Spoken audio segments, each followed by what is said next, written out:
मित्रों नमस्कार। आज बहुत ही दुख की घड़ी है हम सब के लिए। हमारे प्रिय अभिभावक परम पूज्य सारा श्री जी नहीं रहे। 75 वर्ष की उम्र में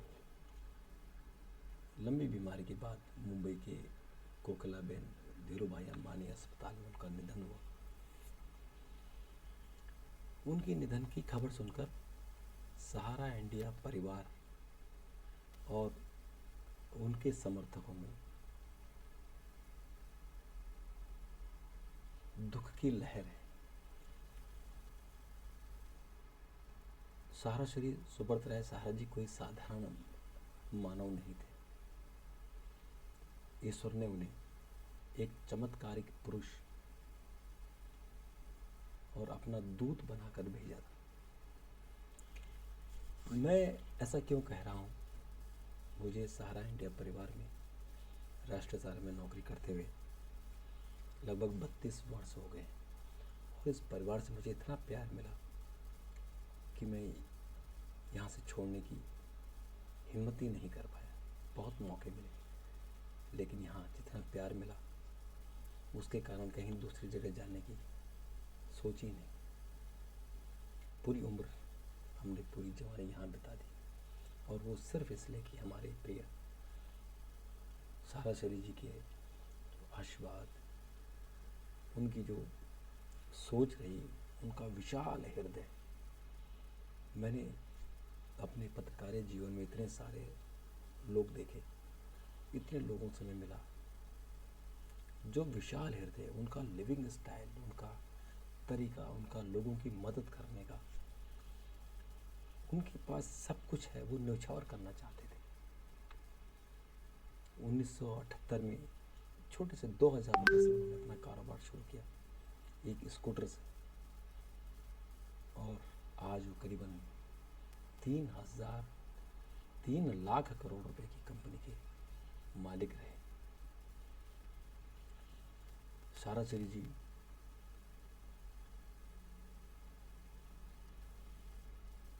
दुनिया में और हिंदुस्तान की पहले मैं बात करूं तो भारतीय रेलवे के बाद सबसे बड़े नियोक्ता थे।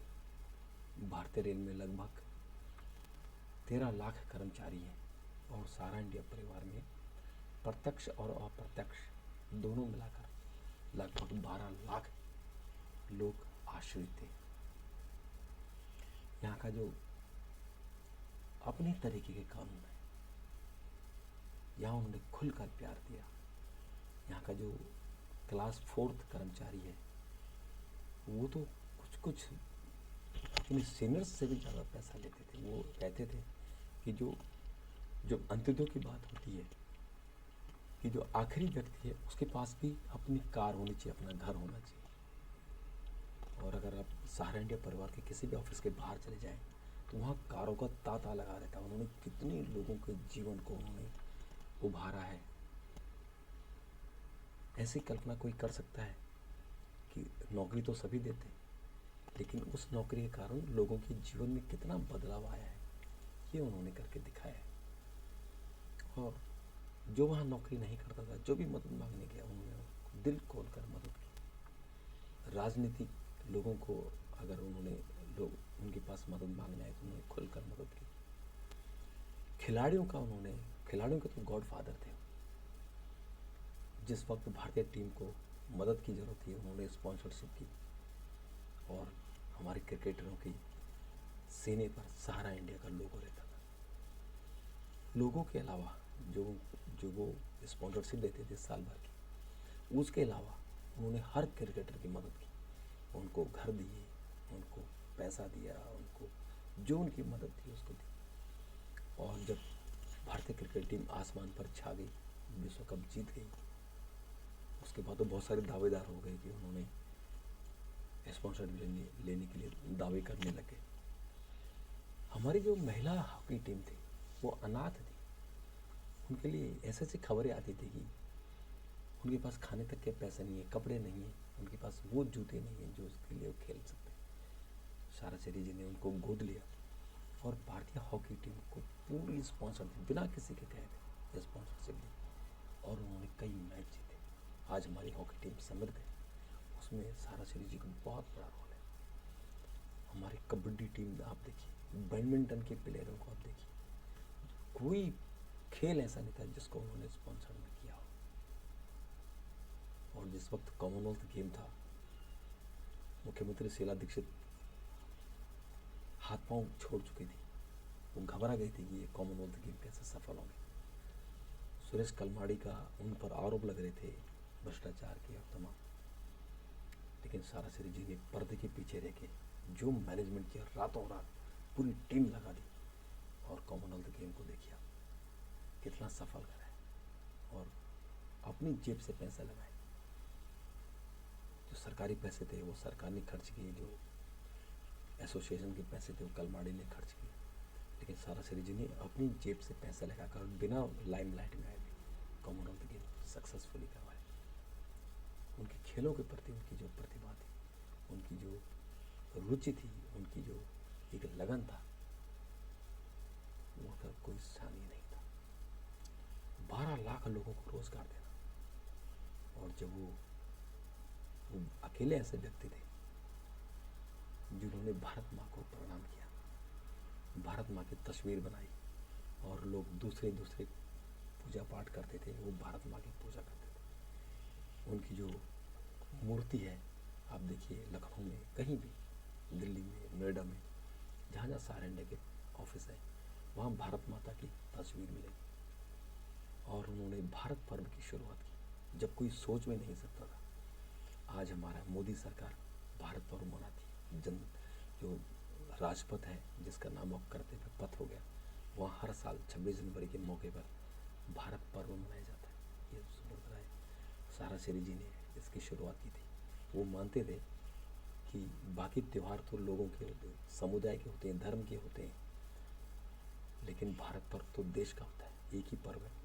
और 26 जनवरी और 15 अगस्त, 2 दिन वो भारत पर्व मनाते थे। ऐसी सोच, इतनी ऊंची उनकी सोच, विशाल हृदय, इतना बड़ा हृदय मुझे नहीं लगता कि और किसी के पास होगा, जो मैंने अपनी लाइफ में देखा, और उन्होंने भी देखे होंगे। बिजनेसमैन तो और भी हैं, लेकिन उन्होंने, उनका जो स्टाइल था। लेकिन बड़ी दुख की बात है कि सारा श्री जी को न्याय नहीं मिला। अच्छा खासा बिजनेस जो दौड़ रहा था, लोगों की नज़र लगी, सेबी में बैठे कुछ लोगों ने साजिश की और सारा श्री जी को तंग करना शुरू किया। सारा श्री जी ने अपने एक वीडियो में कहा था, और जब हर सैटरडे को एक असेंबली होती थी जिसमें वो अपने थॉट्स, विचार देते थे, कि वो कहते थे कि मैं से बड़ा हम होता है, और हम में जो परिवार की भावना होती है, इसलिए वो सहारा इंडिया परिवार कहते थे। और उसी परिवार को लेकर वो आगे चलते थे, और उसी परिवार के कंसेप्ट पे उनका बिजनेस चलता था। और उन्होंने एक बार कहा था कि सेबी के कुछ लोग निजी स्वार्थ के लिए उनको तंग कर रहे हैं, उनसे तमाम कागज मांगे गए, ये किया वो किया, और बाद में उनको ऐसी क्वारी लगा दी कि बाद में मामला कई अदालतों से चलते हुए सुप्रीम कोर्ट गया। और सुप्रीम कोर्ट ने भी, ये पहला केस था कि बिना सजा सुनाए किसी व्यक्ति को जेल में, सुप्रीम कोर्ट ने अपने अधिकारों का उपयोग किया था, उनको सजा नहीं दी थी। वो न्याय की उम्मीद करते रहे, न्याय होगा, न्याय होगा, बार बार कहते थे कि सत्य परेशान हो सकता है लेकिन झुक नहीं सकता, सत्य कभी समाप्त नहीं होता, सत्य की हमेशा जीत होती है, सत्य कभी हार नहीं मानता। सत्य परेशान हो सकता है लेकिन सत्य झुक नहीं सकता। लेकिन अफसोस, उनके जीवन काल में उन्हें न्याय नहीं मिला, सुप्रीम कोर्ट न्याय नहीं कर पाया, तारीख पर तारीख लगती रही। सेबी को सुप्रीम कोर्ट ने कुछ बार इंडिकेट किया, लेकिन मजबूती से वो सेबी को आदेश नहीं दे पाए कि जिस पैसे की बात हो रही है, जो सारा श्री जी कह रहे हैं कि जिस पैसे को मैं लौटा चुका हूँ उसको मैं दोबारा क्यों लौटाऊँ। और 24,000 करोड़ रुपया जो सेबी के पास अनस्पेंड, यानी आइडियल स्थिति में 24,000 करोड़ पड़े हैं, अगर वो पैसा देश की इकोनॉमी में लगता तो कितना गुना बढ़ चुका होता। तो न्याय की उम्मीद में सरासरी जी चले गए। काश ये सरकार और ये सिस्टम इस प्रॉब्लम को समझे और दोबारा और किसी बिजनेसमैन के सामने ऐसी प्रॉब्लम ना आए जो देश की इकोनॉमी में बहुत बड़ा रोल अदा कर रहा है, जो देश को आगे बढ़ा रहा है, जो स्वदेशी की केवल स्वदेशी की जो वकालत करता रहा हो, ऐसे लोगों को प्रमोट करे।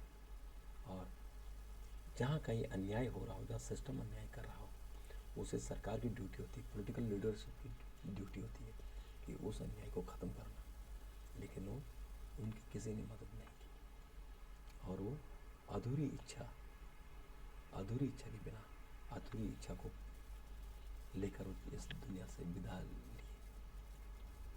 उन्होंने जब सुप्रीम कोर्ट में उनकी एक हियरिंग थी और एक व्यक्ति ने, जब कोर्ट ने कहा था, उनको जब जेल भेजने का आदेश किया तो उन्होंने कहा था कि देश की सेवा करने का मुझे यही इनाम मिला। तो जज भी चुप रह गए थे कि इतना बड़ा, जिन्होंने देश की इकोनॉमी में इतना बड़ा रोल किया, देश की खेलों को आगे बढ़ाया, आज उनके साथ इतना बड़ा अत्याचार, अन्याय हुआ और सब देखते रह गए। सरासरी जी इस दुनिया को अलविदा कह गए। लेकिन सरासरी जी का जो विजन है, जो उन्होंने सारा इंडिया परिवार के एक एक व्यक्ति को सिखाया है कि देश की कैसे रक्षा करनी है, देश हित में काम करना है, लोगों की मदद करनी है, दिल बड़ा रखना है, मैं को हावी नहीं होने देना है, हम एक परिवार के हिसाब से देश को और समाज को लेकर चलना है। तो मुझे लगता है कि देश समृद्ध होगा। जो छोटे मोटे हम लोग झगड़े करते हैं, मैं ये मेरा ये तेरा, इस बारे में झगड़ा करते हैं, वो ख़त्म हो जाएगा। और हमारी सरासरी जी के लिए यही श्रद्धांजलि होगी कि हम उनके विचारों को आगे ले चलें और उनके विचारों को न्याय मिले। मेरी हार्दिक संवेदना, क्योंकि वो तो मेरे पिता तुल्य थे, अभिभावक थे, इसलिए मैं उन्हें सादर नमन करता हूँ और हार्दिक संवेदना प्रकट करता हूँ। ईश्वर उनकी आत्मा को शांति दे और उनका अगला जन्म इससे भी खूबसूरत हो, बहुत खूबसूरत अगला जन्म मिले और फिर वो इंसानियत की सेवा करे। यही मेरी हार्दिक इच्छा। मित्रों,